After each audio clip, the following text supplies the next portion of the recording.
именно вот коли атрымаецца, можа сёння скончым царква, а можа не. Паглядзім, але сёння у нас вот сёння, наступны раз мы скончим все, что значится вот как раз от египетских концепций света. Нам засталась незаконченная Ахнатоновская, и засталась только одна. И мы можем, коли постараемся, за сегодня это все сделать. Можем и не поспеть, так что побачим информацию. С Ахнатоном же что на сегодня подрихтовали, что-нибудь по Ахнатону? А что вы подрихтовали? Я рисовала кінг-хору. Ага, добре. Так, еще кто-нибудь что-нибудь подрихтовал? Нічого не скажу. Как раз По амарне, так? Ага. по культуре. Добре. Добре. Ми, значить, минулий раз з вами разглядели в самых основных рисах культ атома и концепцию атома, якую пропонував Ахнатон. Эхнатон. Ахнатон. И вот один из чего мы дошли, чего мы не поспели.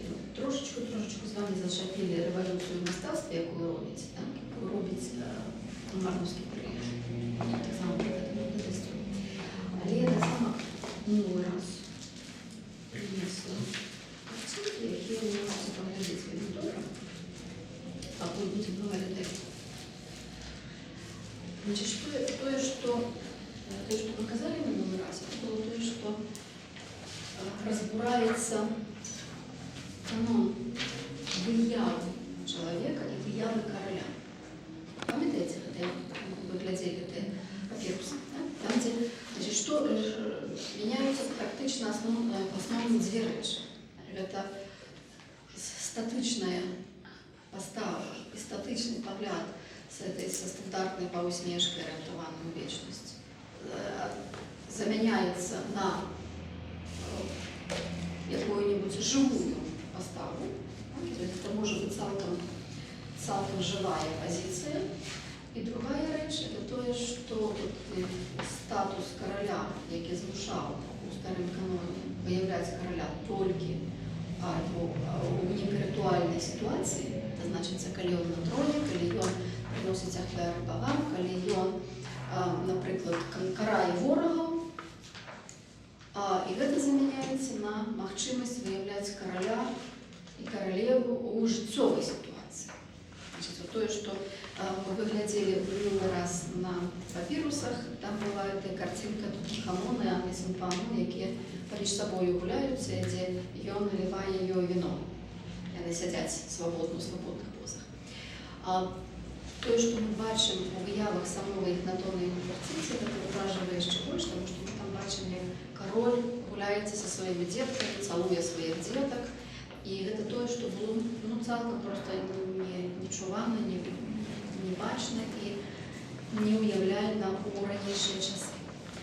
І от ви зараз в цих рухах поглядите, вони от заодно з цими картинками, вони такі коментарі. Ну, саме просто, вот так, это просто вот, надо узнавить у памяти славутую бюстную картицу, які заховують у Пергаmonному музеї в Берліні. Ось некакі вияви Ахнатона, а ще от буває і третя реч. Гэта тое, што выява короля може мець партретнае падабенство. То есть то, что вельмі редко бывае раней, появилось, что есть некие стандартные рысы, и они все равно можете отрозниць там одного короля от другого. Але уже у романного периода и выява короля, выява інших людей робиться таким чином, как они были всем познавальны, максимально близкие до оригинала. Але не только. Это только один из двух хотите. И вот когда вот вы зараз поглядите на выявы Ахнатона, вы побачите, что у него вельмі характерный твар, и в принципе, побачивши его один раз, вы будете завсёды познавать ягоные выявы, где бы вы их не побачили, ці зроблены у вельмі якісних скульптурах, ці просто вот грубыми рисами накрэмзанные на каменном рельефе, вы все равно будете познавать. Ну, значит, скажем, вот у нас таких хороших Ахнатона. Глядите, да, зараз я вам дам. увагу на вялікія вусны, вялікая, але я кажу вялікая, але бязвольнае падбароддзе. Вот так вот углядаецца. Глядзіце. Вось таксама вот тут вельмі якраз рытуальная выява, ён абсалютна рытуальны кароль, рытуальнай позе, але тым не менш вы ніколі яго не блытаеце з ніводным з ягоных продкаў і з ніводным з ягоных нашчадкаў. Адразу бачыце, што гэта Эхнатон. Хаця вот все рытуальныя сімвалы на месцы.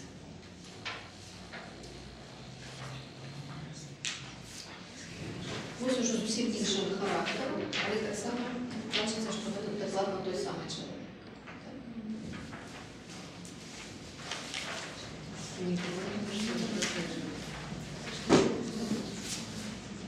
Што яшчэ, минут не маю вас, можу вас адключыць, што яшчэ вельмі дзівіла даследчыкаў разлічных, якія раскапалі Варну і пазнаходзілі для выявы караля Эхнатона і каралевы Нефертити, больш за пазнаходзілі скульптуры Эхнатона і малюнкі Эхнатона. Што вельмі дзівіла, это не толькі тое, што ў яго нейкія вялікія вусны, там нейкія вялікае падбароддзе, дзівіла тое, што вялікая вельмі галава, выцягнуты назад чэрап. І гэта характэрна і для Эхнатона, і для Нефертити, і для ўсіх іхных 6 дачок, і пазней нават для Тутанхамона. Выцягнутыя чэрапы. Значыць, мало тут про гэта раскажаце, просто ёсць цэлы шэраг гіпотэзаў пра нейкія генетычныя захворванні. Але тут ёсць яшчэ адна больш цікавая рэч. Вельмі часта скульптуры Эхнатона і радзей малюнкі, але таксама ёсць, паказваюць яго з вялікімі вельмі сцёгнамі і часам нават такімі з жаночымі грудзямі. Вось там кажется. Так, тут скульптура шарлінская. Вот это яшчэ лепш. Так, тут что мы сходили, такая фігура, якая хутчэй жаночая, чым мужчынская. Такая, якая часткова мужчынская, часткова жаночая. Так само фігура ёсць два абсалютна адрозныя меркаванні. Одно так само фізіялагічна-генетычнага плану, значит, зноў-такі, што нейкія захворванні, нейкая вельмі адметная была фізіялогія. А другое якраз ідэалагічнага плану.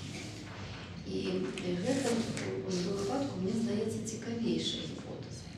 Бо так як мы уже з вами сутыкались в такой ситуации, калі вот асноўны творца егіпецкі, ён уяўляе сабой некую істоту такую хутчэй мужчынскага роду, але заўсёды нясе ў сабе нейкія прынцыпы мужчынскасці і жаноцкасці. Это тое самае пра Атона і тое самае пра Амуна.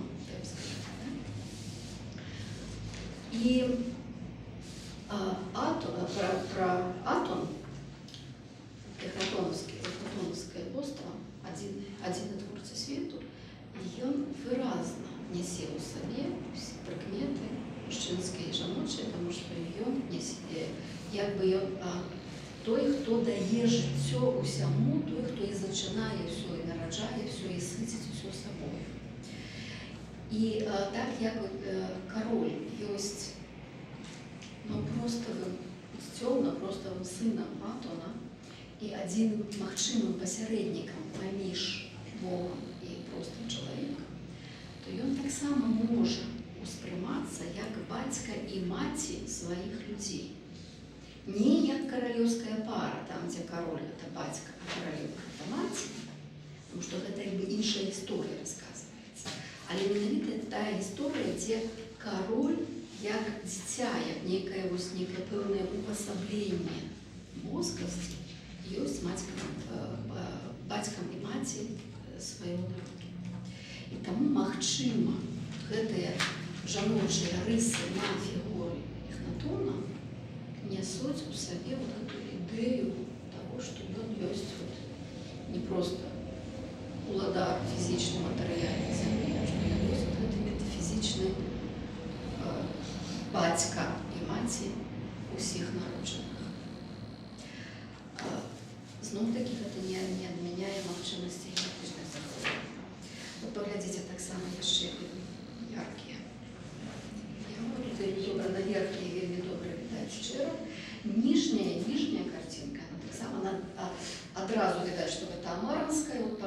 живости позы, по живости ситуации, так, по нестандартности ситуации для египетского канона. Вот, значит, самые частые выявы амаранского часу, самые основные выявы Атона, от я криху Атона старожитного малювала, так, але це Атон, який вже робиться одним єгипетським божеством. Саме він вельми часто виявляється на рельєфах у Амарні, у всіх могильних амарських околицях, і тим, що знаходиться в Амарні, і тим, що з Амарні перепочивала потім Амарна. Самая частая выява Атона – это ситуация одна и та же.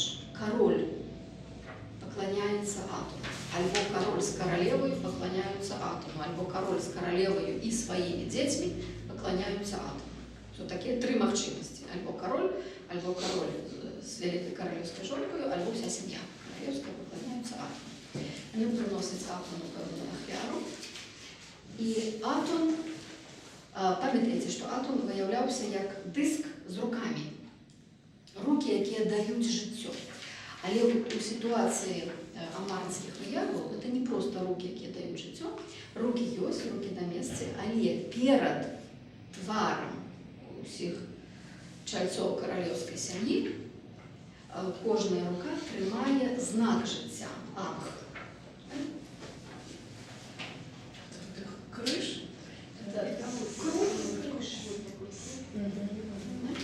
Больше-меньше египетский.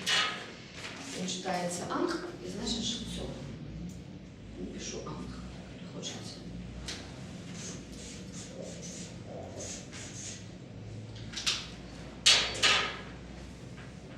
Что значит сама эта выява, это сам этот ключик, мы не ведаем. Потому что гипотеза надзвичайно много, но ми не будемо говорити, нас це не дотичиться в дадений момент. Але потім у християнські часи він заставився як одна з вияв у крижа. Так що ви тепер можете побачити його в Єгипті. Ось гэты вияву, калі ласка, їх поглядзіце. Їх сапраўды много, да? Вот поглядзіце, да? Это довольно интересно.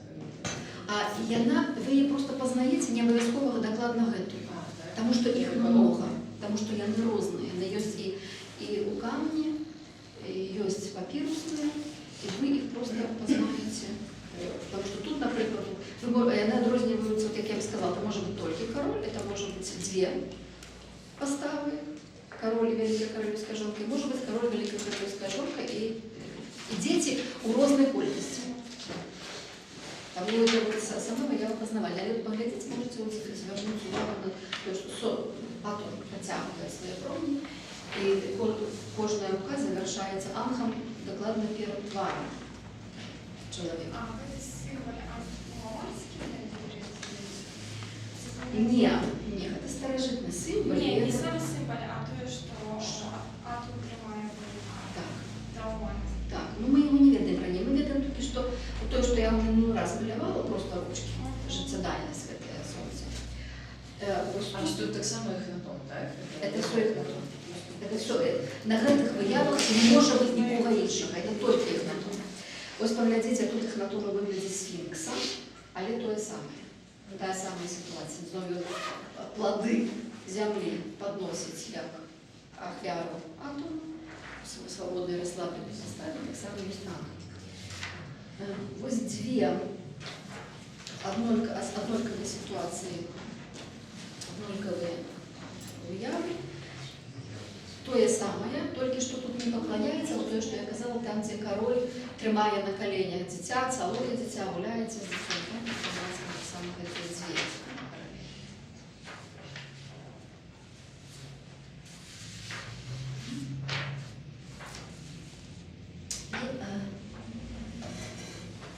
Ми казали то, що Атон починає пропагандуватися вельми докладно як одинне божство.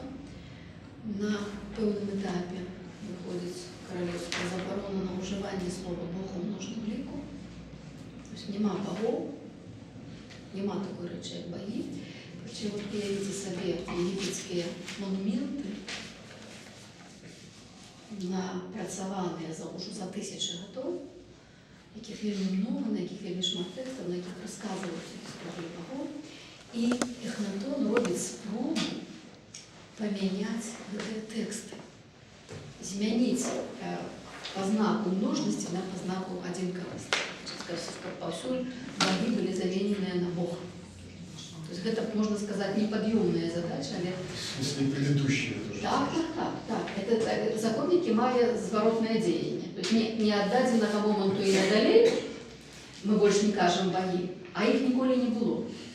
Мы спробуем переписать историю. А я не тлумачу это, это просто... Так, безумовно, потому что тоже вся, мы же минулый раз про это казали, это вся идея в том, что это отдельное божство, это то божство, якое кожный може адчувати, присутність якого кожний може адчувати в этом сонячному диску, який зяє на небі. І кожен може навпрост до його звертатися, і нікому нема йому нікуди сховатися, тому що воно все бачить, воно повсюди присутне, це божство, але воно одно, воно створяє абсолютно все, і воно ситить усе, воно дає життя всьому, і воно во всім присутне, і ніщо інше не може бути. Ми з вами читали, коли ми казали про атома, не про атома, коли мы казали про солярные проявы божества, мы тогда читали Ковалыча, где синкретизуется атом с усіми махчимыми іншими проявами божества. То есть, скажем, рано куди не ділиться, але Ра проявиться, коли значить сонце. То есть, коли Эхнатон називає себе сином Ра, він має на увазі це син сонця, але Ра – це знов-таки атом.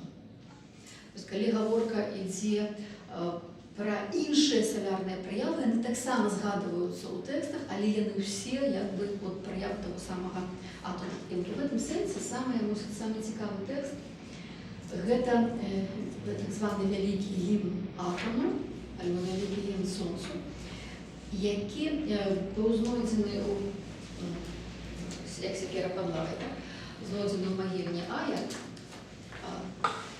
пишется Ай, або Ая, хочется. Прем'єр-міністр, великим візиром ще спочатку Амінхотепа III, а потім Эхнатона. І вони могильня було, коли була розкопана Івамарня, там очень інших був текст. Цей текст атрибутується самому Эхнатону. Є два гімни атому, які ми міркуємо, що склав сам Эхнатон.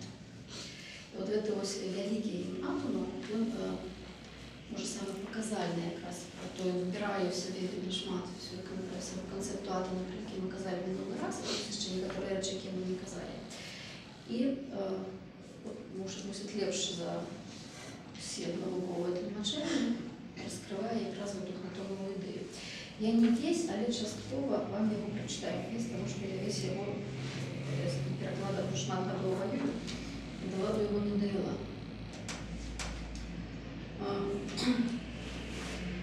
Твой взход повний краси на небосхилі, о життєдайний атом, що дав початок кожному життю. Коли ти зяєш на усходнім небосхилі, земля вся повниться твоїм же хароством. Чудовний ти, великий, світлоносний, узвишений ти над усьою землею. Твої промені обдимають усі країни, усьо, що ти створив, до самих межів. Ти, сонце, над усім владариш, усьо, що єсть, ти захопив полон своєю любов'ю. Хай ти далекий, але твої промні кранають все, і коли ти у версі, тут на землі, твоїми слідами день. Коли ж ти на заходнім небосхилі сходиш, земля невипомерлая лежить у темрі, і всі живі люди спять в пахатах, закутавши голови і не бачать нічиїх очей.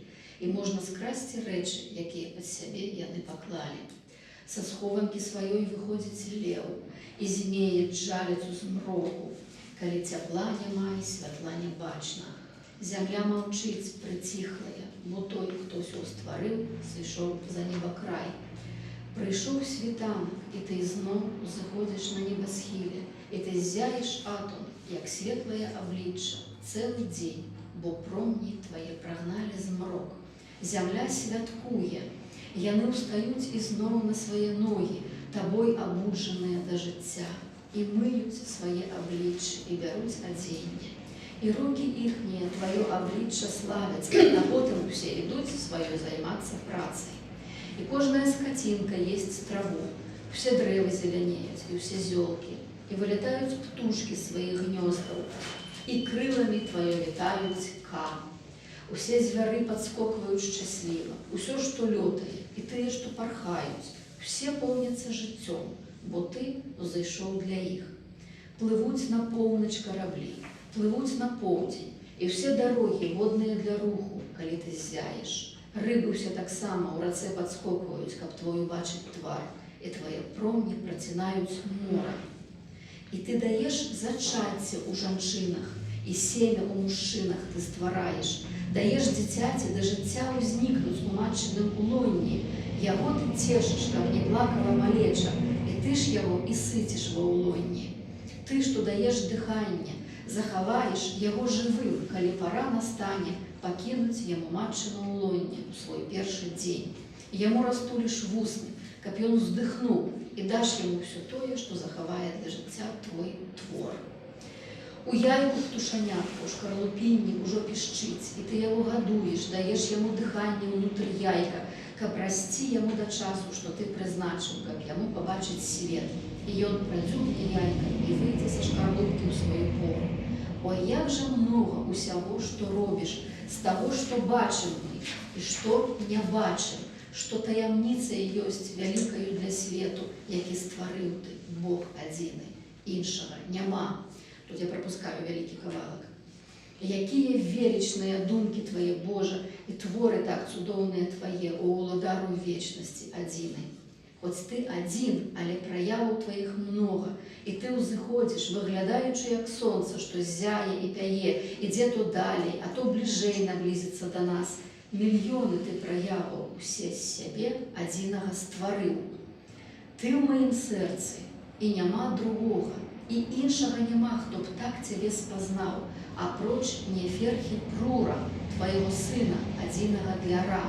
І ты дазволіў, каб быў ён мудрым, зведаў твае думкі, і моц тваю спасцігнуць змог. Зямля існуе пад тваёй камандай, бо ты стварыў людзей. Як ты ўзыходзіш, жывуць яны, а як заходзіш, яны памерлыя, бо ты ёсць ім жыццём. Ты ўздымаеш іх для сына свайго, што выйшаў з твайго цела, для караля Егіпту, верхняга і ніжняга, што праўдаю жыве, уладара абедзвюх земляў, Неферхі Прура, адзінага для Ра, і сына Ра, уладыкі Эхнатона, уладара вянцоў, і для вялікай жонкі каралеўскай, любімай уладаркі земляў абедзвюх, Нефер Неферу Атон, Нефертыці, хай будзе вечна маладою назаўсёды. Это не все. Там еще я пропустила кавалок, где далее говорится про стварэнне, про небесный Нил, про подземный Нил, про іншыя краіны. И тут спрабую охватить увесь свет, але весь свет тут и так гучыць у гэтым кавалку, але што тут яшчэ істотна, это тое, што ён сапраўды не просто стваральнік жыцця, а стваральнік жыцця ў самых-самых падрабязных праявах. Кожная жывая істота, дыханне птушаняці ў шкарлупінні, дыханне дзіцяці ва ўлунні, і вот гэта суцяшэнне дзіцяці, якое можа плакаць ва ўлунні. Гэта все тое, што робіць атом, ну і завяршаецца, безумоўна, тым, што все гэта пад эгідаю Неферхі Прура. Это адзін для Ра, так? Прыгажосць Ра, адзін, як ён самога сябе называе. І дзе ён гаворыць, што і ніхто, апроч мяне, у сэнсе, там ён сябе не называе, першай асобы няма, толькі трэцяя асоба гучыць, але апроч сына твайго ніхто цябе не разумее. Это ён, безумоўна. Неферхі Прур, адзін для Ра, уладыка Эхнатона. Яны размавалі гэтыя радкі былі? Ці у іх такого? Это не размаваны, але рытм там ёсць.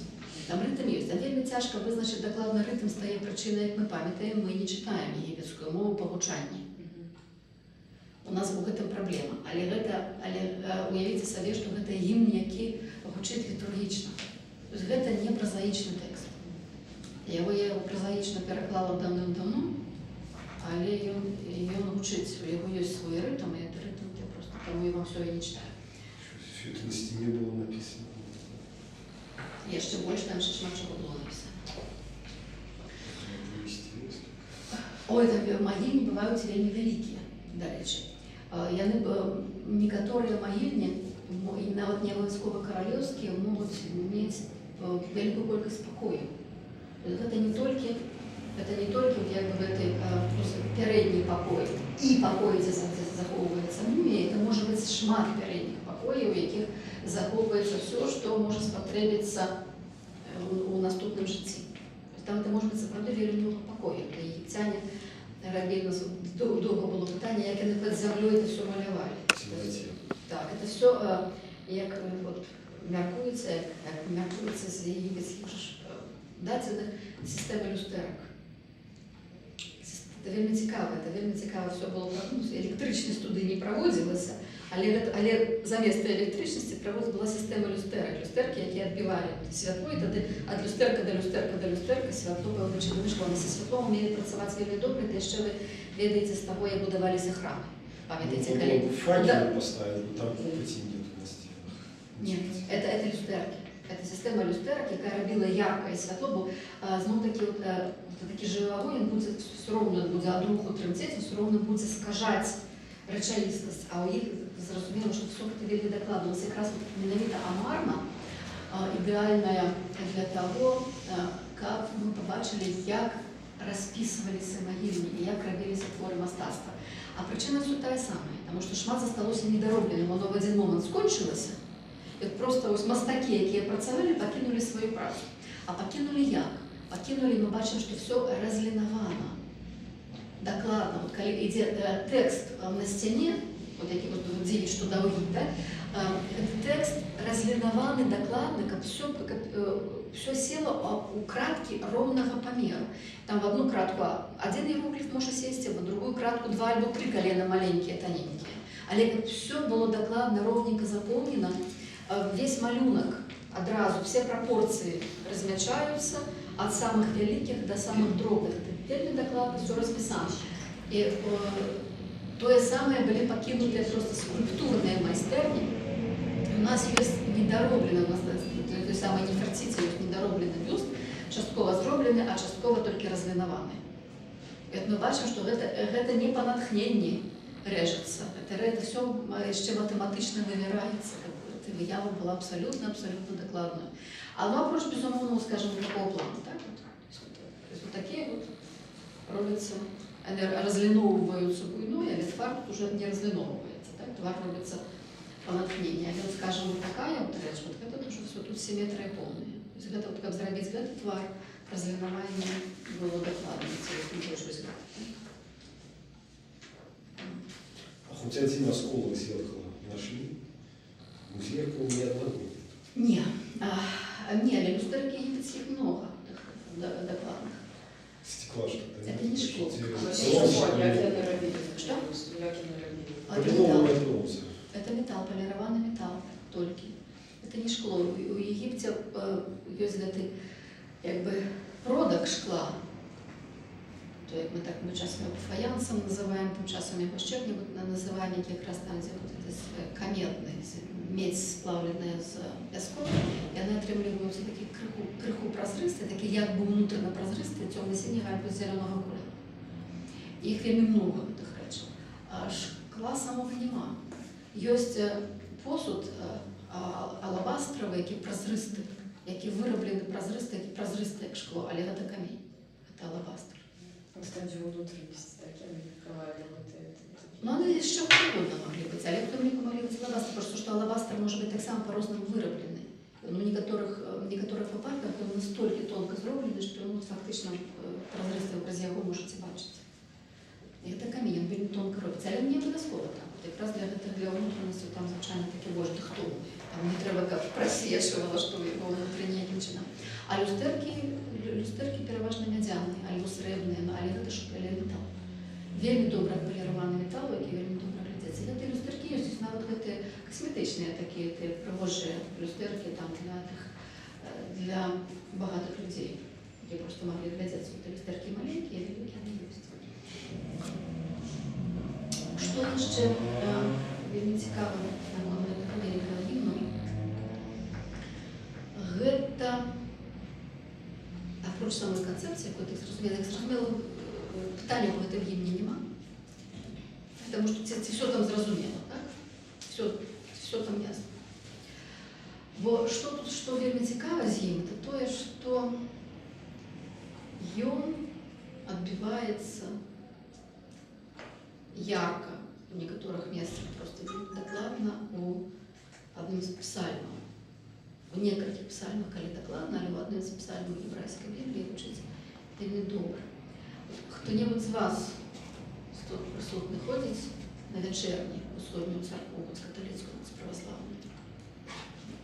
На вечерней. На кожной вечерней усходней церкви, католицкой, православной, католицкого усходнего обряда, либо православного, учить псальм, який у усходній традиції має номер 103, у єврейській традиції номер 104. Це вельми великий псальм про створення світу, і у яким фрагментами просто докладно вчиться великий рівень атом.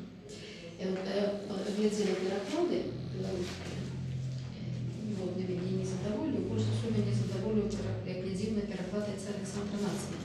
Это мой, как я принесла молитвенник, а не переклад Библии. Это великий великий псалм, 103, цалком я его читать не буду, але фрагментами. И вот просто поспробуйте почуть, як яны перагукваюцца. Починається: «Благослови душа моя Господа, Господи Боже мой, Ты великий на уздел, Ты опранувся у величі красу, Ты окутався святлом, быццам плащом. Ты расцягнуў неба, быццам шацёр, корни Твои над водами поставил».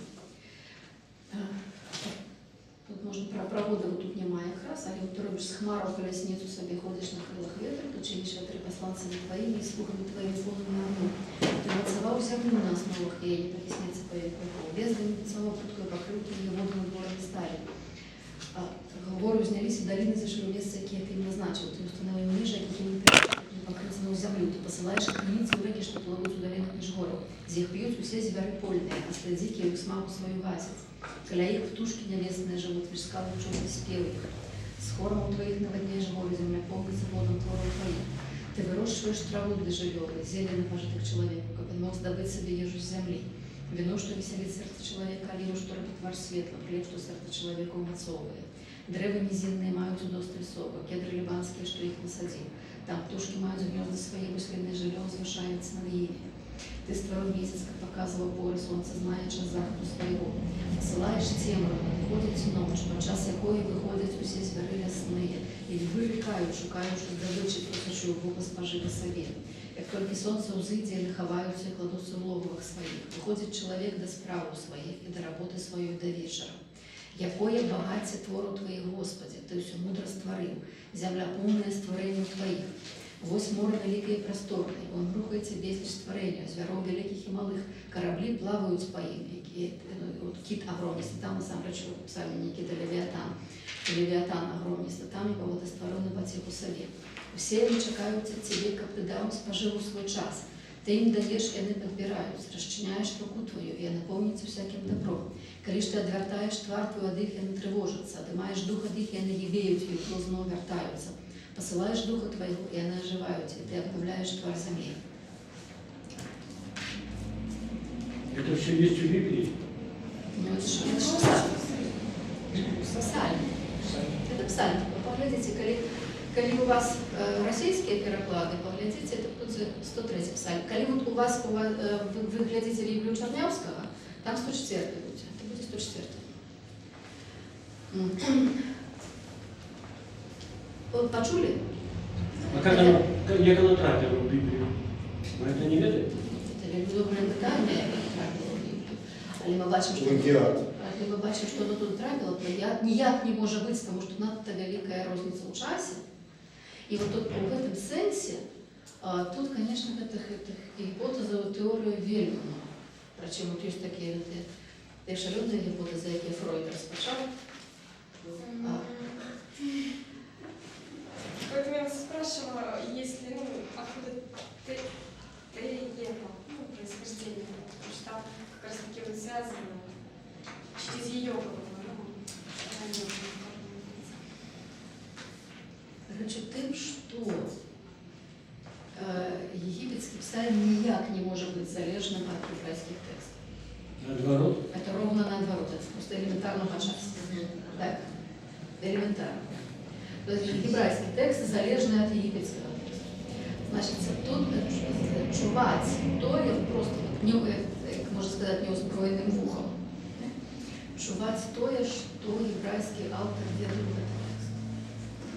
Якім чынам дакладна, ці ён сапраўды за гэтыя даўгія стагоддзі, гэта можа быць больш як 500-годдзя. Розніца ў часе. Можа быць гадоў 600, да, у часе паміж стварэннем гэтага тэксту і гебрайскага псальма можа быць менш, але запісанне псальма, так, ну, такі-то іншыя, ён мог пэўным чынам трансфармавацца. Мы бачым, што там іншыя дэталі.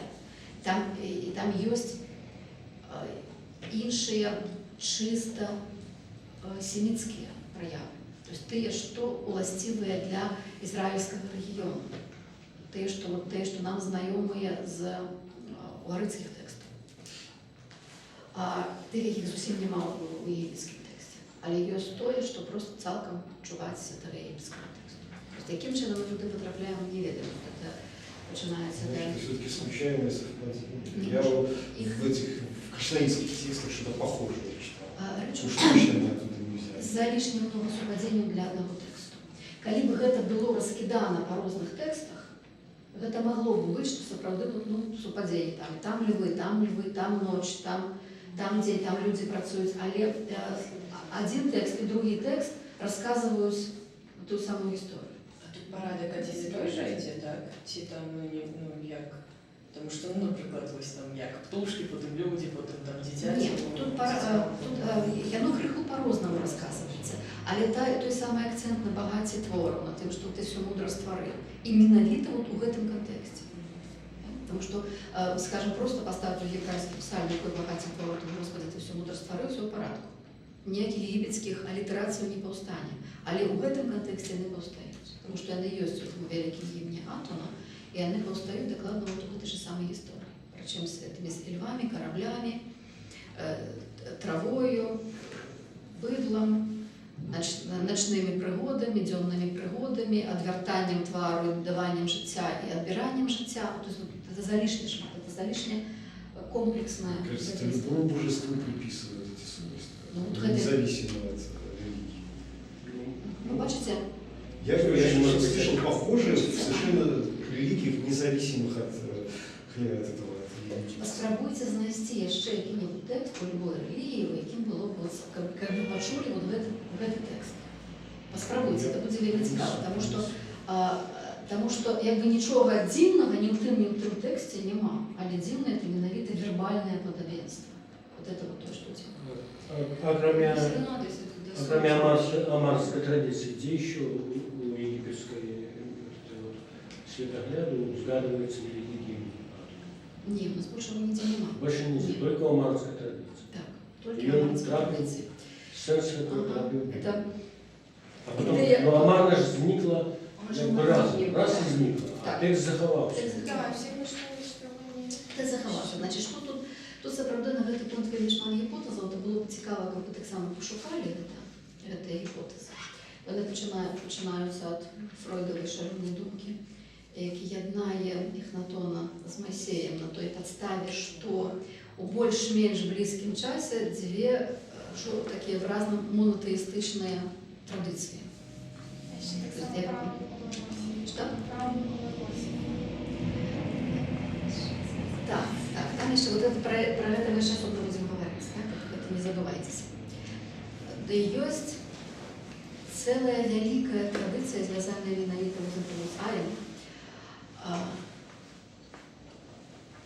які так само там выводится вот, одним из именем еврейского Бога, выводится на это Ая, як батька, ну это абсолютно так само шалёная традиция. Ёсць гіпотэза, якая гаворыць пра тое, што калі гэта все было вернута назад у доамаровские часы, назад у культ Амона, назад от у нормальные египетские рейки, носьбіти традиції одинакового атома, 10 стрималися 10 разів, 10 яни мусили кудись сісти на маргінал у будь-якому випадку. Не могли емігрувати, не могли залишатися в Єгипті і емігрувати пізніше, але вони заховали цю традицію. Какие-то традиции позднее. Их же преследовали, явно, что бежали. Так, так. Вот это так само.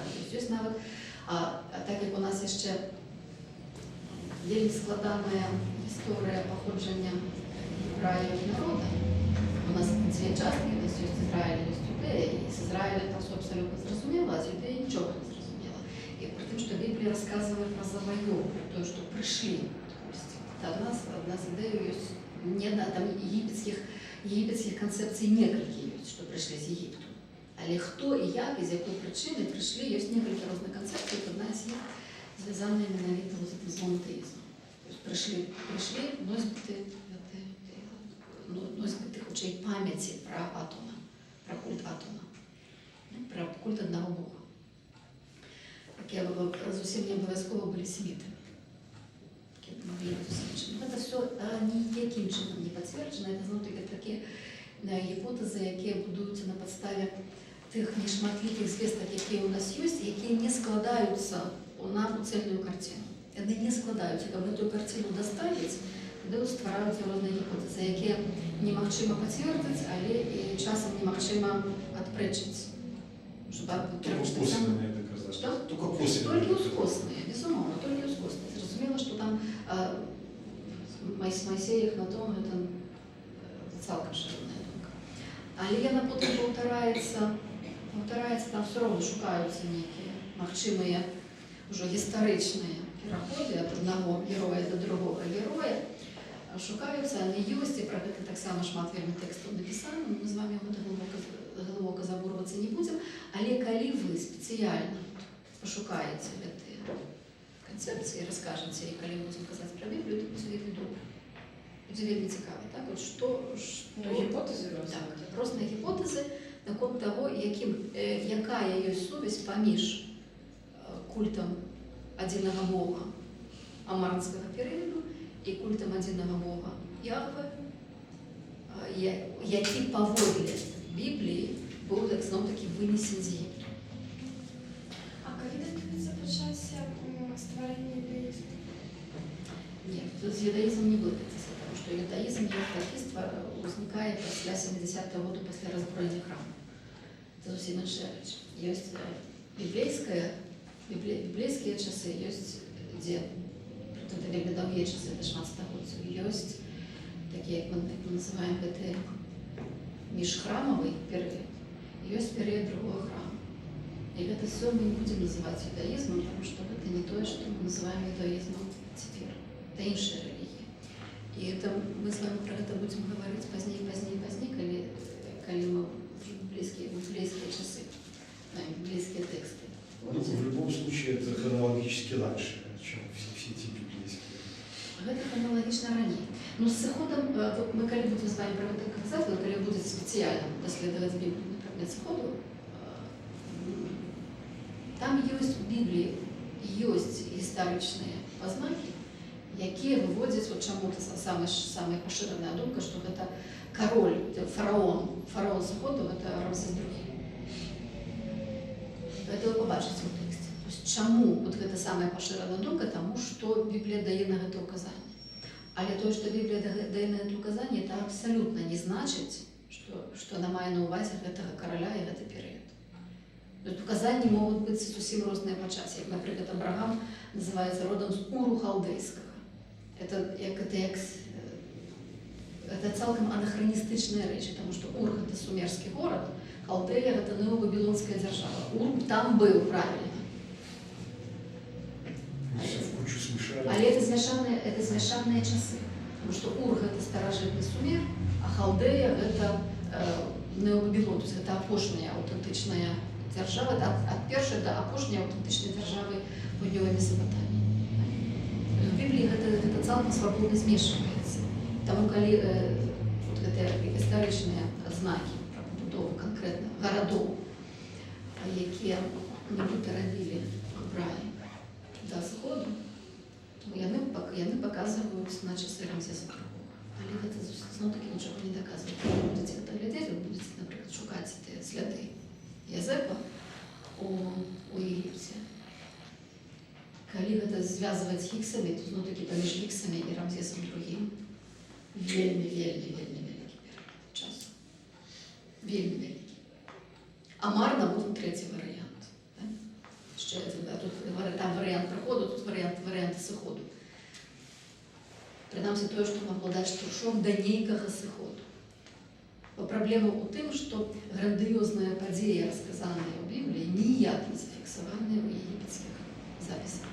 А егіпцяне запісывалі ўсё ж такі гісторыю.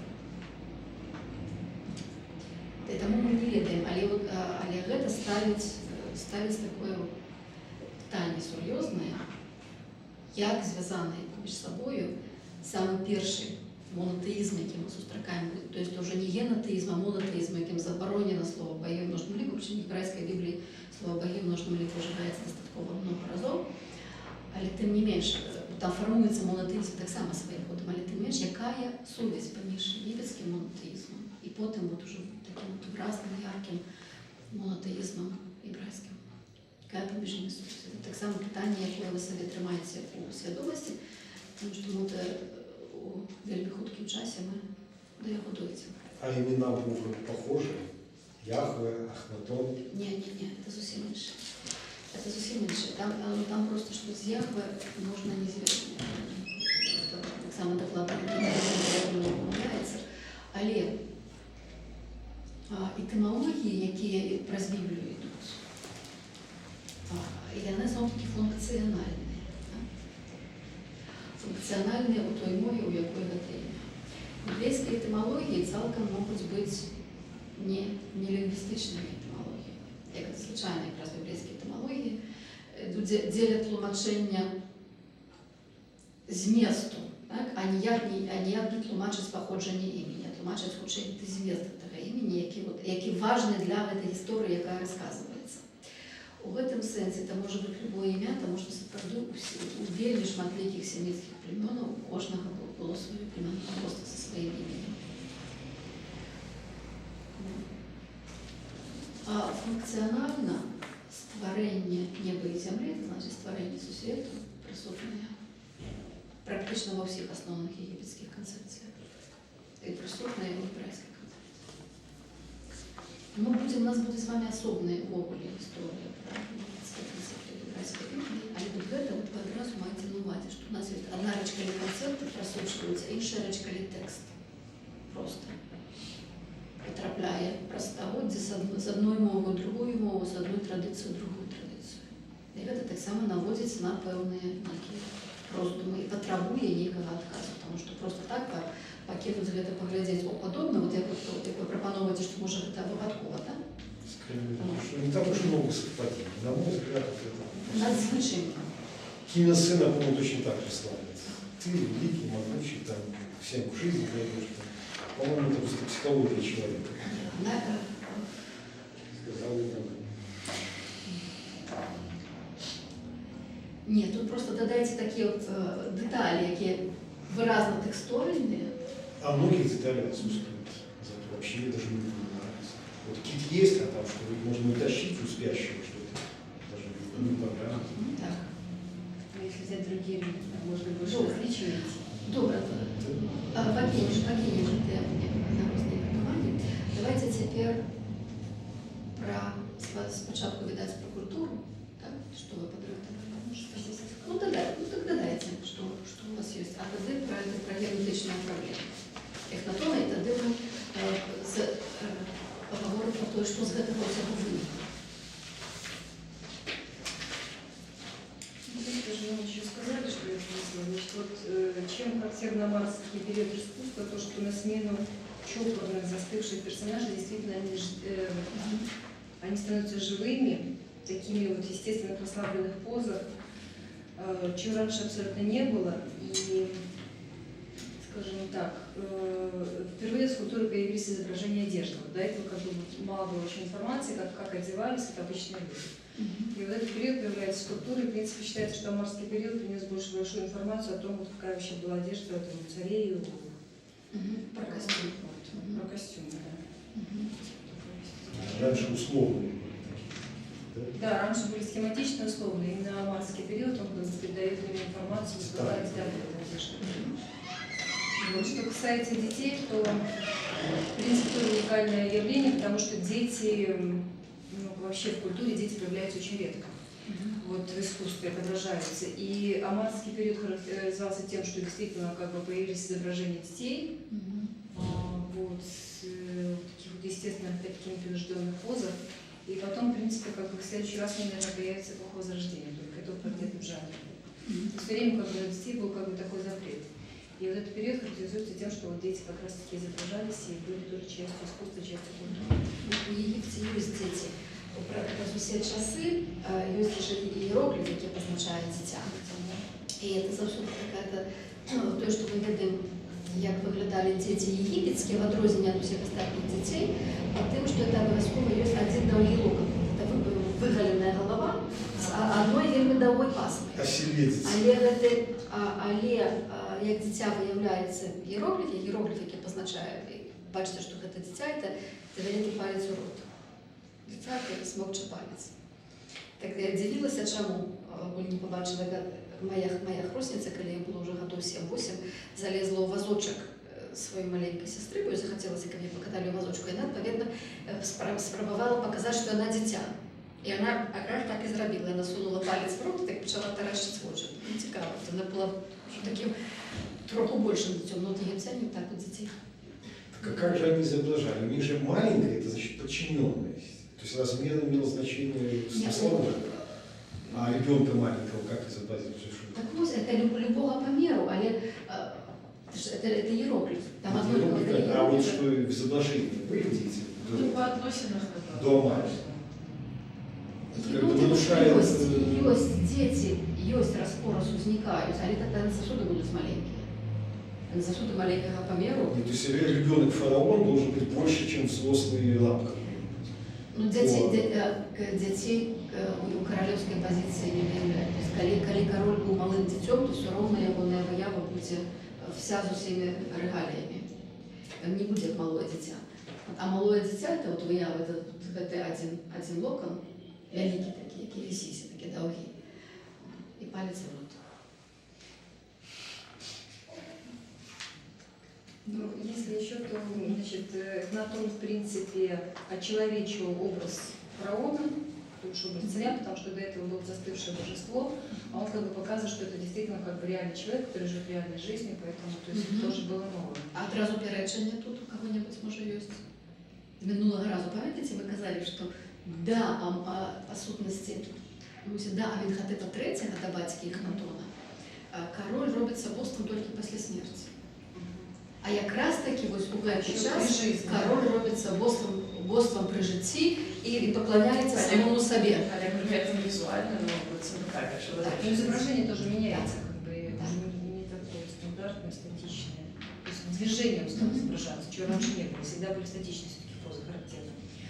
И амарский период как бы задает моду на стандартные женской красоты. То есть вы считаете, что тоже до этого раньше не было, то есть это женская фигура с тонкими руками и ногами, длинной шеей, миндалевидными глазами и головой с необычно удлиненным затылком. То есть вот то, что позволяет себе утвердить. Да. Хотя есть гипотеза, что там у нее заболевание, там шейные позвонки, что-то они сейчас доказывают обратно врачи. Но вот амарский период тоже вот это задает эту моду. Ну, вот вы так само можете показать. Вот я а то снова назад понесу. Вот эту книжку просто погортайте на выявы амарские.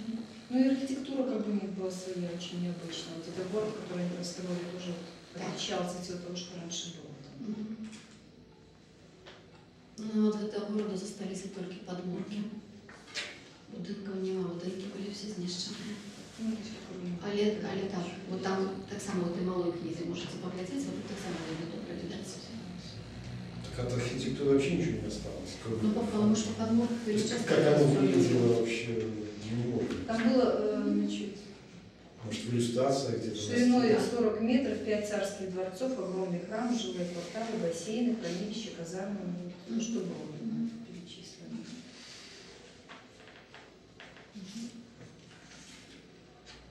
Все? Ну, дякую. Давайте тоді про гіпотези на фон генетичних хвороб. Ну, как можно для поравнания мой, конечно. Очень хорошо. Ну, так, я еще хотела пару слов сказать вообще, ну, как бы про значение Менхотепа, вообще про гипотезы, для чего вообще сделан эволюцию. Значит, вообще оценка самой личности Эхнатона, она очень многозначная. Различных исследователей даже в рамках одного исследования они вагаются, то есть, ну, сами сомневаются. То есть некоторые исследователи утверждают, что он был великим философом-мыслителем, да, который значительно опередил свое время. Другие называют его религиозным фанатиком, да, который там, преследовал тех, кто не согласен. Одни называют его достаточно хорошим миролюбивым политиком, так как он не вел никаких процессов. Другие, наоборот, говорят, что он был бездарным политиком, так как с 17 лет правления вел Египет. Развалил Египет. Да, он развалил Египет, да. Вот, ну, очень многие исследователи называют его христианином до христианства, да, так как он ввел вот это первое понятие первой монотеистической религии. Хотя некоторые сомневаются, можно ли назвать ее монотеистической в полной мере, потому что как бы в ранних учениях, да, присутствовали другие боги, он даже строил храм там, Амону в самом начале своего царствования. Вот, ну, если назвать ее монотеистической, то скорее протомонотеизм, либо генотеизм, то есть предпочтение одного, выделение одного бога из всего самого божества. Ну, проблема с этим присущая, Да. То есть проблема у два боки. Одна проблема та, что монотеизм доходит до забороны уживать слово Бог в множном лику. Да. И сказать, что это не монотеизм, тут уже ніяк. Ну, Так? да, Коли Бог один і іншого нема. А у другий Бог, що виразний єврейський монотеїзм, який ми беремо за узор монотеїзму, так само має шмат ситуацій множних богов множних ліку. Ну вот что еще там интересного, я хотела отметить, то что относительно там, семейных связей, значит, супругами Эхнатона были наиболее известными Нефертити и позднее Кия. Дочери, от Нефертити рождались только дочери, Меритатон, Метатон, А тільки має татом, так, якби натиск ми ставимо так, коли ви кажете атом, тоді чуваєш, що це. Вот, ну, то же самое насчет сыновей, там как бы есть сомнения, кто их мать, но большинство исследователей приписывают Кии Тутанхамон, рождение Тутанхамона, а перед Тутанхамоном Сменхауэр. И просто есть одна теория, Нефертити, она в определенный момент исчезает вообще из иероглифов, да, упоминания вместе с Эхнатоном. По одной из теорий Нефертити, потеряв статус королевской жены, после смерти Эхнатона какое-то время правила и называла себя Сменхауэром. Ну, тоже. То есть, ну, на самом деле, просто она не существовала, либо регентом она при ним была, ну, что она правила. И также еще существует 4 версии, вообще, по которым Аменхотеп затеял всю эту реформу. Наиболее, наверное, такая логически обоснованная из них это та, что нарастал конфликт между жреческим сословием Амона. Оно было достаточно богатым, экономически богатым, благодаря предыдущим завоеваниям фараонов, да, расширению гетто, и имело достаточно мощную политическую власть в стране, в том числе она оказывала влияние и на самого фараона. Вот. С другой стороны, приобретало какую-то силу военное сословие, это были выходцы из небогатых семей, они возвысились либо благодаря там, хорошей военной службе, некоторые возвысились лично благодаря фараону. И этот конфликт, он не был явным в обществе, но он постепенно назревал.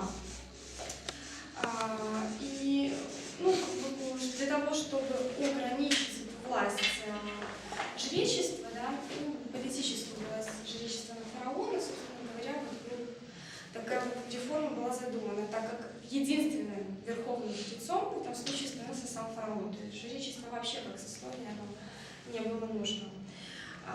По второй теории, для того, чтобы он создал вообще эту религию, для того, чтобы объединить весь Египет под единой религией, так как там в разных городах разные божества выходили на первый план, так вот, чтобы божество было одно во всем Египте. По третьей теории, значит, это все диктовалось личными убеждениями царя, который был фанатиком своих идей, который разработал всю эту концепцию сам. Вот.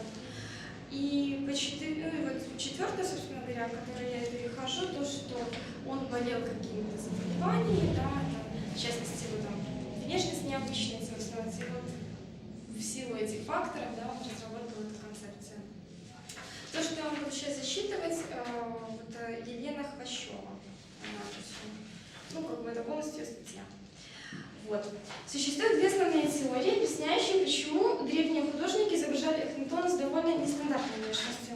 Собственно говоря, я вам раздала, потому что эти картинки я буду читать, чтобы могли признаки эти попробовать отыскать. Значит, первое, то, что уже вы говорили, биологическое, то, что изображали намеренно с женскими признаками, как сочетание себе мужского и женского начала.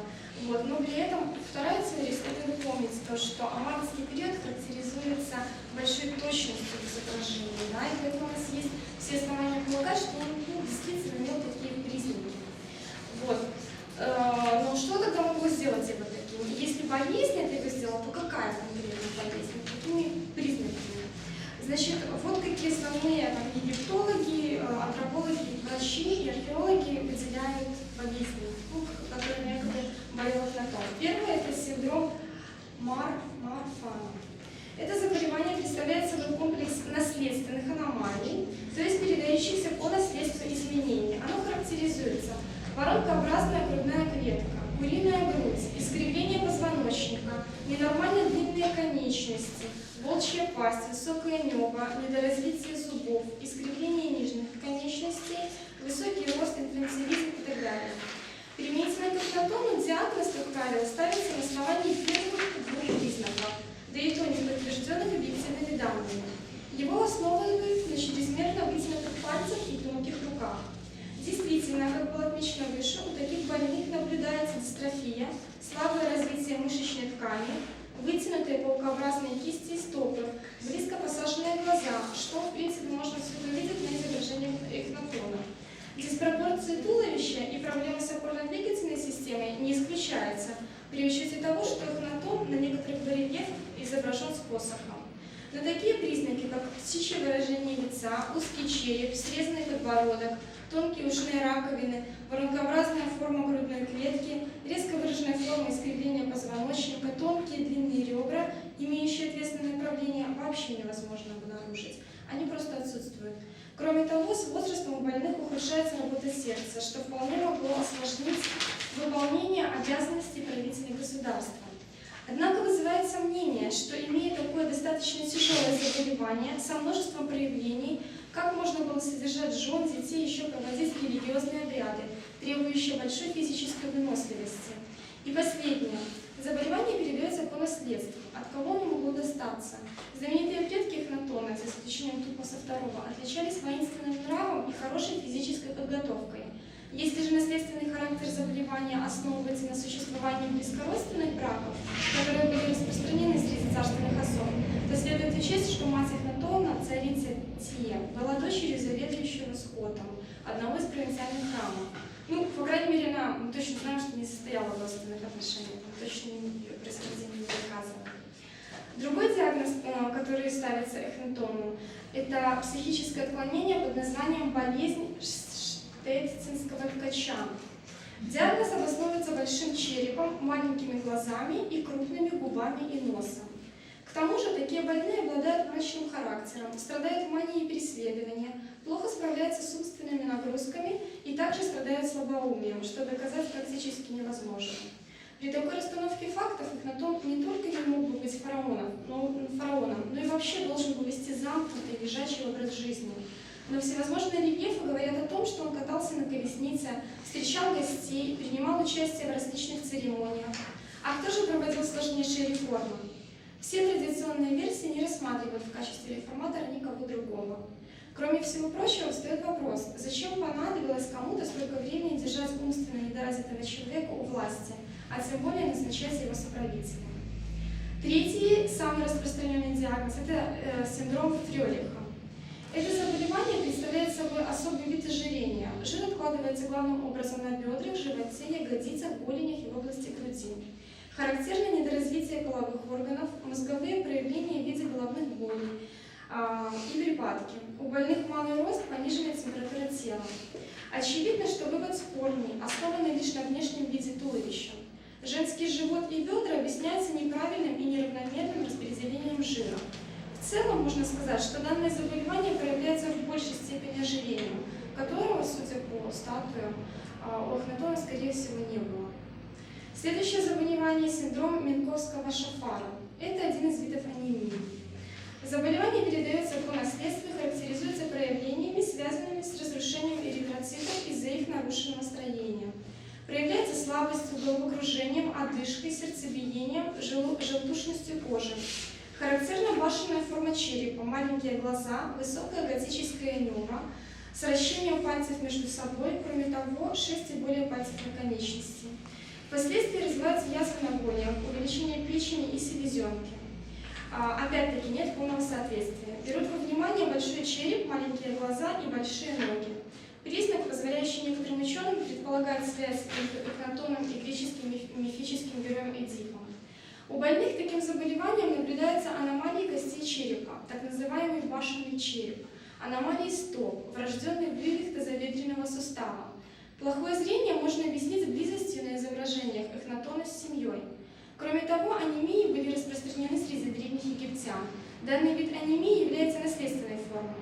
Синдром Менковского-Шафара, помимо представленных выше признаков, проявляется еще печеночной недостаточностью, плоской и широкой формой носа, выпячиванием глазных яблок, пигментация кожи, оттопыренными ушами со сросшимися ушными мочками, что или присутствует на изображениях, или остается недоказуемым. Как можно было убедиться ранее, ни одно из заболеваний не может полностью объяснить все странности в изображениях фараона. Кроме того, на разных изображениях больше акцентированы разные черты. А что если предположить наличие всех этих заболеваний одновременно? Я думаю, что такой вариант не должен заставлять долго думать о себе. Заболевания, перечисленные выше, сами по себе тяжелые.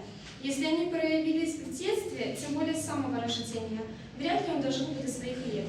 Конечно, и на такой вариант существует версия. Заболевание могло быть неврожденным и проявиться в течение жизни. Таким заболеванием могло быть только гипогонадизм. Оно может быть как первичным, так и приобретенным. В первом случае заболевание проявляется в виде непропорционально высокого роста, чрезмерно вытянутых конечностей, ожирения по женскому типу, слабое развитие мускулатуры, бесплодие. Во втором случае выражается ожирение по женскому типу, бесплодие и импотенция. Диспропорция в скелете отсутствует. Доказать наличие этого диагноза так же сложно, как и предыдущих, ведь по традиционным версиям у Эхнатона было 6 или 7 дочерей и 2 сына. Хотя однозначно это утверждать нельзя, так как не доказано, что эти дети его родные. В первоисточниках говорится, что дочери Нефертити, а не дочери фараона от такой-то жены, как было принято в то время. Про происхождение сыновей вообще ничего не указывается. При рассмотрении второго варианта необъяснимым остается строение черепа и пальцев. Отдельно хочется остановиться на строении черепа. У фараона Эхнатона строение черепа было долихоцефальная форма, это значит вытянутая вверх. Значит, при этом заболевании долихоцефальном, значит, основные симптомы – тошнота, рвота, головокружение. При осмотре внимание обращает на себя расширение вен на висках, выпячивание глазных яблок, косоглазие, быстрое горизонтальное самопроизвольное движение глазных яблок. Обнаруживается также атрофия зрительных нервов, что проявляется слепотой, нарушение координации движений. У части больных интеллект снижен до степени дебильности. Из-за повышения внутричерепного давления может появляться угроза жизни, поэтому прогноз благоприятный только при легкой форме, выраженности долихоцефалии. То же самое, то есть часть признаков мы можем найти на изображениях, часть мы не можем. И однозначно утверждать, что это заболевание тоже невозможно. В рамках темы нельзя оставить незамеченным теорию естественных причин. Имеется сведения, что в Древнем Египте детям фараонов специально деформировали череп, сдавливая семенные кости деревянными дощечками. Вытянутый череп считался признаком красоты и божественности происхождения. К тому же Эхнатон не был воином. Он вел спокойный образ жизни, что могло сказаться на физической недоразвитости. Нужно также учесть и художественный фактор. Если вглядеться в некоторые изображения людей из окружения фараона, можно обнаружить сходство в манере рисунка головы, рук и бедер. Таким образом изображены Нефертити и дочери Эхнатона, хотя в принципе это может обосновываться их родством. По одной из версий, Нефертити была двоюродной сестрой Эхнатона. Ее отец Эйе был братом матери Эхнатона, царицы Тии. Но как тогда объяснить сходство с прислугой, которая рисовалась подобным образом? И еще один факт. При раскопках Ахетатона в куче мусора рядом с большим храмом Атона была найдена предположительно посмертная маска царя Эхнатона. Она явно была изготовлена после смерти, поскольку ноздри царя не имели отверстий, а глаза полузакрыты. Матерчатая повязка вокруг лба предохраняла волосы от попадания гипса. Маска не отличала удлиненная челюсть, неоднократно подчеркивающаяся во многих портретах Эхнатона. Поэтому чем болел Эхнатон, до сих пор остается загадкой. Эти хоры на ум. Да. Но послушав это все, жить уже не хочется. Так, я что бачиться, кольки викликає проблему. Так, але так як мумії нема, нічого абсолютно потеряти немагчыма. Але ёсць, зато ёсць мумія Тутанхамона, яка даследавалася зусім недавно, уже якраз зараз. Зараз апошнія штырхі сюди поставить, ну що з гэтага ўсяго нас атрымалася. Эхнатона, так мы уже добра засвоілі, кіраваў 17 гадоў. Пасля 18 гадоў мы не ведаем, што сталася сягоння. І тое самае з муміяй Нефертити. Так само дало магчымасць для гіпотэз таго, што яны проста зусім сышлі. Што іх мумію там і не варта шукаць. Але калі трон застаўся пустым, сына нашчадка не было ад вялікай каралеўскай жонкі, паўстала праблема, хто будзе наступным. Наступным каралём вельмі каротка быў Цменхаўра.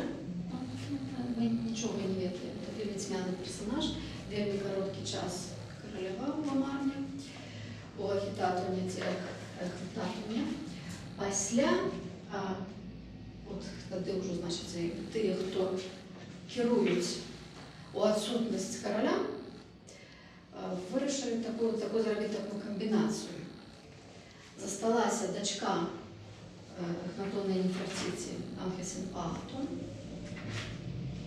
і быў Тутанхатон, сын Эхнатона. То, што он сын Эхнатона, генетычная экспертиза показала зусім недавно. Сумнения на конт того, что он был сыном Эхнатона, были весь час. Вот теперь литерально это, литерально вот, может, в 2009-2010, я не памятаю, когда это все робилось, опошние исследования Тутанхамона. Доказали, что он сын Эхнатона. Да. Как можно доказать? Я не могу. Мумии же нет Эхнатона, где они взяли материал? Здесь есть развитых 7 дачок, мумии яких есть. А, их Генетичний матеріал есть. Являются ли они увеличенными? Все слушно. Не, что они на дочке, тут нема сумніву, ні... Было в докладе. В докладе было 6,7 дочок, так? 6 дочок были еще, поехали уже в Амару. То есть это дочери Нефертити, а не дочери фараона, это же не такое. Ну, это тут уже как надо какую-нибудь такую историю.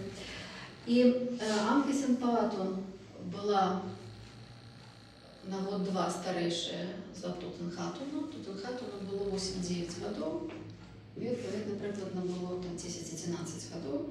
Их поженили поміж собой и посадили на трон. А как это могло быть, если... Малых детей. А разве у обоих одинаковая мать? Нет. Тогда как дочь могла быть старше Тутанхамона? Потому что у короля несколько женок. Ну все, У теперь... короля несколько женок. Ён, вероятно, сын Кии. Там, по-моему, этой книзе Кия есть. Вельмі пригожа виява Києва. В этой малой книзе, вот такой вы глядите, там есть два, здається, навіть вияви Кії. Вона вероятна матір Тутанхамона. Анхисенпаамон – это вот одна з 6 дочок Эхнатона і Нефертити. Анхисенпаатон, бачите, Тутанхатон, Анхисенпаатон. Їх так звати, тобто у їх і у Ягону, і у Яє ім'яни Атон. Их поміж собою поженили, коли они были малыми детьми. Поженили под этими именами, але в певний час, през пару годов, їх змусили виїхати у Теби. Тобто, якби як королевский трон вернулся у старую королевскую столицу. Вернуться у Тебу, яких вони ніколи не були. Так, бо це Анхисенпаатон, або була вельми маленькая, коли переехали в Амарну, альбо в Амарне народился, Тутанхамон народился в Амарне. И они были амарнские дети, выгодованные в Амарне. Их змусили перебраться у Тебу, что было для краины вертанием. Для этих детей это не было вертание, так? Или для краины это было вертание. И поменять имены с Атона на Амуна. Значит, то есть это апеллятивы боски поменялись. И Тутанхамон стал Тутанхамоном, Тиаменом, Тиамоном. Так мы звичайно говоримо Тутанхамон. Але це і Анхисенпаатон, Анхисенпаамон. Імена поміняються. Значить, ідея була у тим, що все вертається у своє речище. В ці годи відходу від стандартного єгипетського розвиття і від стандартної єгипетської картини світу, цей відход завершився, і все вертається на своє коло. Ну, просто вичерпнули, как будто. Його викреслювання почалося криху пізніше, але про викреслювання я казала минулий раз, так, що Амарну постаралися викреслити цілком, город був знищений, і дякуючи тому, що він так старанно винищався, блоки вони були перенесені в Карнак, дякуючи этому ми маємо шмат що від Амарни, але маємо Карнак, а не в Амарні. І все это тягнулося не вельми довго, тому що коли тут уже Тутанхамону було до 18-19, він помер. Что веду за король, что он являл собой королем, не ведаємо. Я зрозуміла, що це було малое дитя, зрозуміла, що керували не яни, не ці діти, а керували дорослі.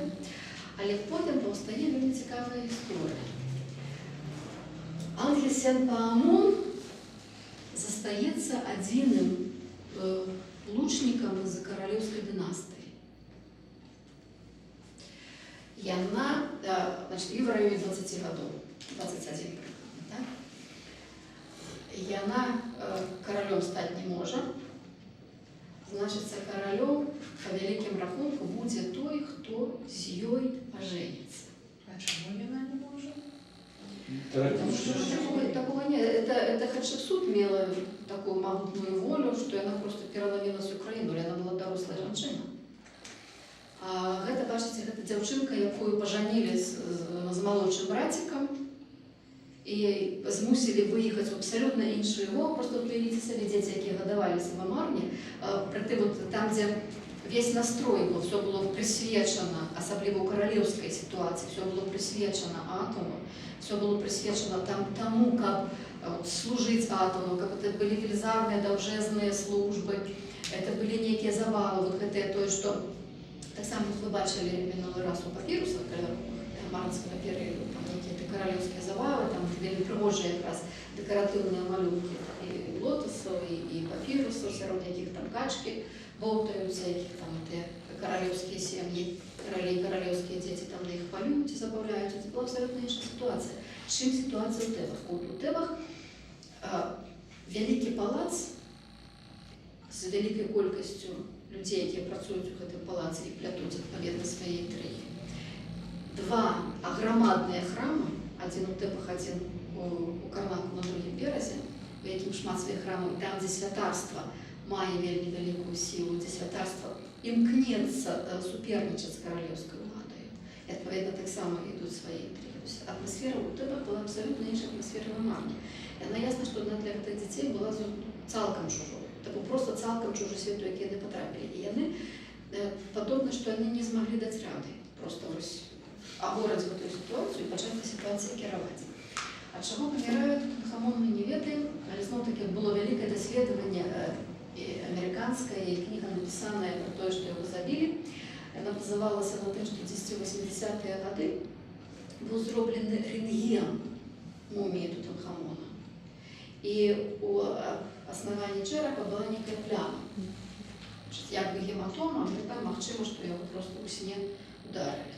Але пры гэтым была пашкоджаная нага. Вот гэта даследаванне, якія рабіліся недавно, некалькі гадоў таму ўжо пад кіраўніцтвам Захі Хавас, показали, что там, видать, проблема была с ногой, и теперешняя гипотеза, скажем, это концепция, скажем, это теория, и то, что Захі Хавас сказал, что так оно и есть, а когда Захі Хавас сказал, что никто не спрачаецца, что это была менавіта, ён зламаў ногу, магчыма, упаў уже с калясніцы, и пошла гангрена, заражение крови, и он помер. Я у той вулкасці, так, что у вас болит? Голова, почему повязка на нозе? Сползла.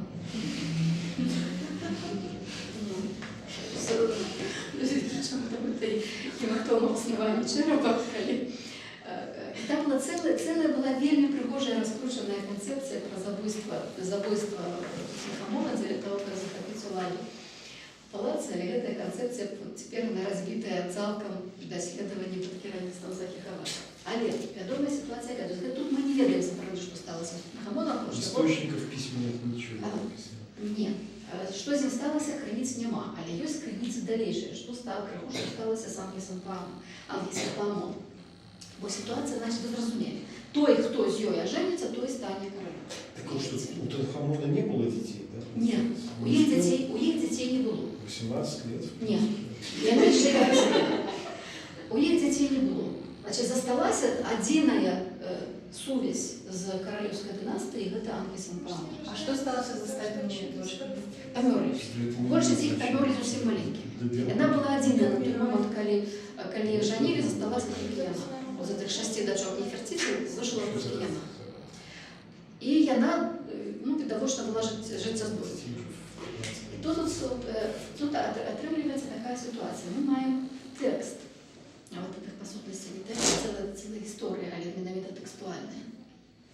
Египет, як мы памятаем, з минулого разу мы казали з історії, Египет у той час уже пачаў суперніцтва з Хітытам. З Хітытскай імперіяй, якая набирала моц, якая знаходзілася ў цэнтральнай Анатоліі, дастаткова далёка ад Егіпту. Паміж Егіптам і цэнтральнай Анатоліяй гэта ўсё ўсходняе міжземнамор'е, і яшчэ далей туды на поўнач. І от ёсць ліст, які Анхісенпаамон піша хітыцкаму каралю. А яшчэ сітуацыю яшчэ павінны памятаць час. Бальзамаванне колькі цягнецца? Не. Мы казали, колькі цягнецца бальзамаванне, хто памятае? 70 дзён. Это ровно 70 дзён. Бальзамаванне займае 70 дзён. Это докладно, то есть оно может займать больше-меньше, але это теория бальзамавання, 70 дзён. То есть калі оно нават было там 76, например, все равно это будет называться 70. Бальзамаванне цягнецца 70 дзён. Напрыканцы бальзамавання король будзе пахаваны і мусіць новый король сесці на трон, ужо пабраўшыся шлюбам з Анхісенпаамон. Значит, часу вельмі мало. Калі яна хоча штосьці памяняць у сітуацыі, яна павінна за 70 дзён знайсці сабе сама мужа. Калі яна пабярэцца шлюбам, ніхто ёй нічога не зробіць. І яна ухітряецца напісаць ліст. Ритуалаў не было. Ритуалаў выбару мужоў і жонак не было. Звычайно, конечно, были организованные шлюбы. Это не то, что там король с кем хотел, с тем поженился. Але король, калі каранаваўся, ён мусіў адразу сабе взяць вялікую каралеўскую жонку, потому что без гэтага это не паўнацэнны трон. Але яны будуць каранавацца разам. Але гэта іншая ситуация. Это ситуация такая, что ейны муж будзе каралём. Хто б ён не быў. Калі яна возьмецца шлюбам любым законным чынам, хоць там з кім заўгодна, ён стане каралём краіны. Тут нікуди від цього не деться, тому що яна несе притягує династію. І от яна пише лист хітицькому королю, уявляєте собі. Тобто, якби головная сила, яка супрацьстаїть Єгипту. Яны в відкриті конфлікти не уваходять, але вони постійно уваходять у конфлікти за сирійські території. І от те, що минулий раз я читала з дипломатичної переписки, коли керівники гарнізону просять у короля, у Ехнатона, подмацавання тому, що щось відбувається, а він не присилає їм тих подмацавання, бо йому це не цікаво. А він той знову просить, і знову не отримує відказу, і знову не отримує відказу. От це ті ситуації, якими хітити могли користатися. Коли єгипетська сила слабіє, хітицька сила хутенько туди вщемлюється. Хоча це вопрос хітитів хапали ще й своїх внутрішніх проблем. Але вона, значить, посилає лист. Це треба з Тебов, з Верхнього Єгипту, потрапити у центр теперішньої Турції. З центру теперішнього Єгипту. Это за 2 месяца можно Далековато. успеть. Это треба как некий кур'єр, бо вельми хуткі ці кур'єри. Відправляється лист. Тоді у листі гэтым вельми цікавий текст. У листі написано: просьба, пришли мне одного з твоих сынов, сурово, так? Одного з твоих сынов, как он стал моим мужем и королем Египта. Бо я не хочу быть жонкою раба. Подобный и ведает белорусский текст, правда? Кто? Да. Рабом яна могла назвать кого завгодно, потому что по великим потомку, якби прем'єр-міністру так само буде рабом. І от яна значиться, ёсць некие заходы. Хтось збирається з ейного оточения стать мужем. І хтось це ми ведає вельми добре, хто-то по виниках ситуації. Але ситуація розвивається далі наступним чином. Хітицький король отримує цей лист і приходить у повне здуміння, тому що вельми тяжко дати віри. І він посилає уже своего человека доследовать ситуацию. А у нас только 70 дней. Да? Человек приезжает, мы не ведаем, что он ведает, какие выники, але відовочно выники становчие, бо наступное, что мы ведаем, это то, что хітицький король виправляє сина з вельми великим караваном, нагруженным всяким добром у Египет, у Теби.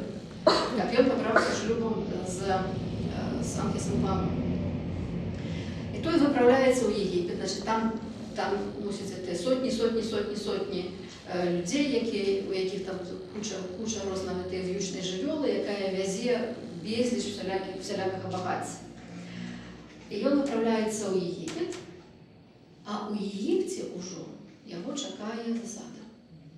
І, відповідно, весь цей караван був виразаний цілком. Значить, це от цей жених до невести не доїхав. Але невеста відовочно спробувала зробити заходи. Вона спробувала взяти собі у мужі хітицького принца. У виніку, як ситуація розв'язалася, ми не ведаємо, що було і як було, але ведаємо, що наступним королем став цей самий Ай. Ай, пам'ятаєте, хто Ай? Це було Стас. Чи Ехнатона, починаючи від Амінхотепа III. Він був дорадцем Амінхотепа III, потім він став основним, головним дорадцем Амінхотепа IV Ехнатона, у якого так само був свій гарем зі своєю великою жонкою. І він робиться наступним королем. Відповідно, він, який по узрості, як дід його. Да? Да, йому лет 90. Але по генерації він дід для її. Він робиться наступним королем. Так само королем був вельми недовго, вельми короткий час. Що зі сталося, ми знову таки не ведаємо. Але наступним королем став Хоремхеп. А Хоремхеп був генералом, знову таки у обох Амінхотепа, і у третього, і у четвертого. То есть он такого прикладу самой генерации, что и Ай, может молодейший. И он был генералом, а потом он уже был головным генералом, начальником войска. И он робится королем. Значит, он не має уже ніяких сувязей. Што адбываецца далей з Анфісам Памон, мы не ведаем. Але Хоремхеб робіцца каралём. Хоремхеб генерал, які не мае ніякіх каралёўскіх крывей, ніякіх каралёўскіх сувязей. І гэта апошні кароль 18-й дынастыі. На Хоремхебе заканчивается 18-я дынастыя. 19-я дынастыя пачынаецца плавным пераходам па сутнасці, таму што наступны кароль пасля Хоремхеба Рамзес I, пасля яго Сетус I, пасля яго Рамзес II. І ўсе яны, Рамзес I – гэта генерал. Адпаведна, гэта ўжо дынастыя вайсковая. Так он же тоже туда в династию не попадает, он же связь с ними не имеет. Нет, ён дынастыі, вызначэнне дынастыі, яны пераважна роднасныя. Але дадзены выпадак, ён належыць да ўсяго гэтага двара, таму і Галванету дзеліць такім чынам, і мы з гэтым не спрачаемся, таму што ён сапраўды 18-я дынастыя, бо ўжо Рамзес і Сетусы, калі бяруцца за працу вынішчыць памяць пра 18-ту дынастыю, яны найперш бяруцца Хоремхеба, Ая, Тутанхамона, Эхнатона, найперш за іх бяруцца, то есть вынішчыць памяць пра іх. І гэта ўжо, па сутнасці, Егіптам пачынаюць кіраваць генералы, які усталююць сваю дынастыю. То есть гэта ўжо у тэрміналогіі 20-го стагоддзя такое-то. А мы еще удивляемся, почему они из них. А кто был жёнкой? Нет, там уже что, які адносіны ў яго з Анфісам Памон, там уже Но это уже была 19-я династия. Хоремхеб завершае 18-ту дынастыю. Вот гэта два апошнія каралі 18-й дынастыі. Вот это великая, самая славная, самая яркая дынастыя в истории Египта, истории нового королевства, 18-я дынастыя, у якой самая великая колькасць каралёў завершаецца вот таким вот чином. Но Рамзес это еще 19-ю. Рамзес уже все. Рамзес I, значит, бачите, імя у яго Ра. Так? Мы пишем Рамесес. Это знову таки эти Мосес, это дитя. Дитя Ра. А наступний зове себе Сетусом.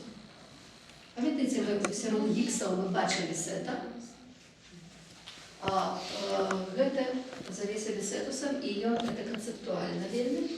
То есть якую ідэю несли, ці мелі на увазе Гіксы, калі яны называлі сябе каралёў Сетом і Апепом, мы не ведаем, як яны з гэтым асацыяваліся. Ці дзеля таго, каб страх наводзіць на людзей, ці то што ведаем. Але ўжо эта канцэпцыя Сета зразумелая, таму што Сета, мы памятаем, хто такі Сет. І храм у Сета быў толькі ў Сярэднім Егіпце, толькі адзін храм на весь Егіпет. І ён якраз туды ездзіў у гэты храм, потым Рамзес II туды шанаваў вельмі гэты храм. Это уже як бы меняется как концепция света, потому что идея в том, что вот эта сила, велизарная сила, якая закладена в этих нерациональных, не космичных проявах, якая может змагаться, якая может быть деструктивною для парадкового света, якая может быть небяспечною для человеческого света, это вельмі могутная сила. И вот коли яе закілзаць эту силу, то тады вот этой силы, моцы того, кто закілзае эту силу, кто зможет кіраваць эту силу, моцы того не будзе мяжы.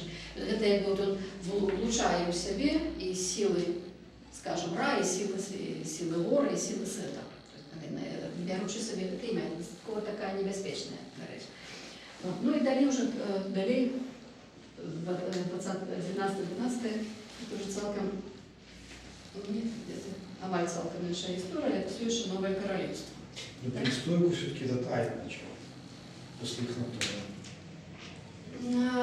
Не, видать. Кто из них, в смысле, то есть он был у власти при нем и оставался визиром. Там подобно... Только он был как это, просто марионетка. Тутанхамон был детенком. Марионетка. Я лишь собой, скажем, які були адносини Хоремхеба і Ая, ми не ведаем. Наконт Ая есть так само некоторые вельми цікаві гипотез. Но при нем уже опять оно вернулось при Ае. Так. То есть все-таки он начал перестройку. Ну, ці ён гэта хацеў, ці гэта зноў-такі яны былі пад уздзеяннем, вот яны былі змушаныя тэбскімі сіламі, мы не ведаем. Бо якраз вот этой канцэпцыі ёсць, што Ай быў адным з, можа, гэтых натхняльнікаў і ідэолагаў атома. Але гэта абсалютна не даказана. Але гэта ў ягонай магільні вот гэты вялікі гімн атома. Это я можу, що він Він просто... на тому- Але він мог з тим же самим поспіхом, як король, так і я бути. При Амінхотепі третьем одно, при Амінхотепі четвертом Эхнатоне другое, після його смерті третє. Тобто це могло бути спокійно так. Ми не ведаємо, ким він був. Ми тільки ведаємо, що він був достатково старий в узрості для того, щоб братися шлюбом з 20-21-годовою дівчинкою. А я не умею, знаете? Що? Умею, знаете? Клавиши. Подарунки Ірина. Ну, якусь не Що? Ну, повинні вже. Мы уже заканчиваем духовную историю. А возраст, ну, да, принцесса. Пошкодження, А, Можно установить ее возраст. Ну, Он не сам не сам, мы не видим. какой возраст она? Не видим.